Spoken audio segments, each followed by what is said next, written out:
Assalamualaikum warahmatullahi wabarakatuh. Dalam video kali ini akan membahas mengenai tempat praktik kerja lapangan atau PKL untuk adik-adik yang sedang belajar di SMK jurusan akuntansi. Jangan lupa like, comment, and subscribe ya. Apa itu praktik kerja lapangan? Praktik kerja lapangan merupakan pelatihan yang diwajibkan untuk peserta didik SMK agar memiliki kecakapan yang diperlukan untuk bekerja sesuai bidangnya. PKL perlu dilaksanakan untuk mengimplementasikan dan membandingkan ilmu yang dipelajari di SMK dengan dunia kerja. Dengan adanya program ini diharapkan peserta didik dapat mengenal, mempelajari, dan melakukan pekerjaan di dunia kerja sesuai dengan jurusannya. Selain itu, peserta didik juga dapat mempelajari secara langsung etika profesi dan bagaimana berpenampilan di dunia kerja, sehingga peserta didik dapat menerapkannya ketika lulus dan bekerja nanti. SMK jurusan akuntansi PKL di mana? SMK jurusan akuntansi atau akuntansi dan keuangan lembaga mempelajari pencatatan transaksi-transaksi sampai pelaporan keuangan.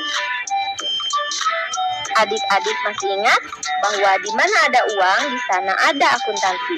Sehingga adik-adik dapat PKL di mana saja. Adik-adik dapat melaksanakan PKL di berbagai jenis perusahaan maupun lembaga pemerintah, selama perusahaan dan lembaga tersebut mengizinkan untuk PKL di bagian akuntansi atau keuangannya. Berikut ini tempat yang dapat dijadikan pilihan adik-adik untuk melaksanakan PKL sesuai dengan mata pelajaran atau kompetensi yang dipelajari di jurusan akuntansi. Yang pertama, kantor desa. Di mata pelajaran praktikum akuntansi lembaga, kita mempelajari akuntansi desa, baik manual maupun komputerisasi, sehingga adik-adik dapat memperdalam pengetahuannya di kantor desa. Yang kedua, kecamatan dan dinas-dinas. Di mata pelajaran praktikum akuntansi lembaga, kita juga belajar akuntansi, SKPD dan PPKD yang diterapkan di kecamatan dan dinas-dinas. Yang ketiga, lembaga keuangan.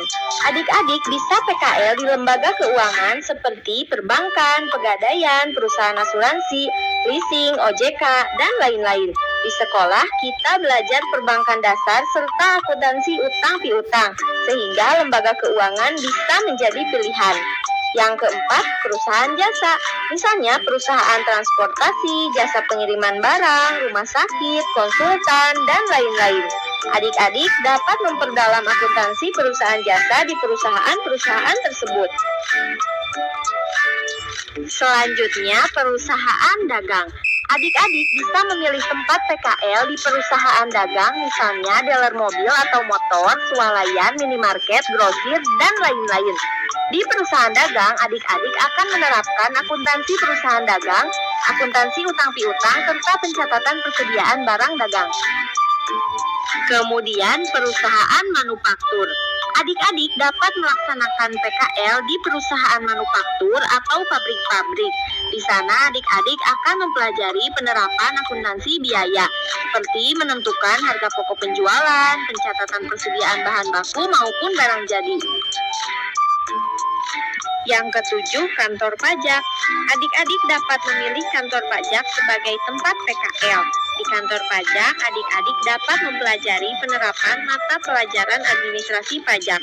Adik-adik dapat belajar menghitung pajak dan mengisi formulir-formulir perpajakan. Yang terakhir, kantor akuntan publik. Kantor akuntan publik memberikan jasa konsultasi keuangan dan pemeriksaan atau audit keuangan, sehingga adik-adik akan belajar banyak mengenai perakuntansian. Demikian video mengenai tempat-tempat PKL SMK jurusan akuntansi.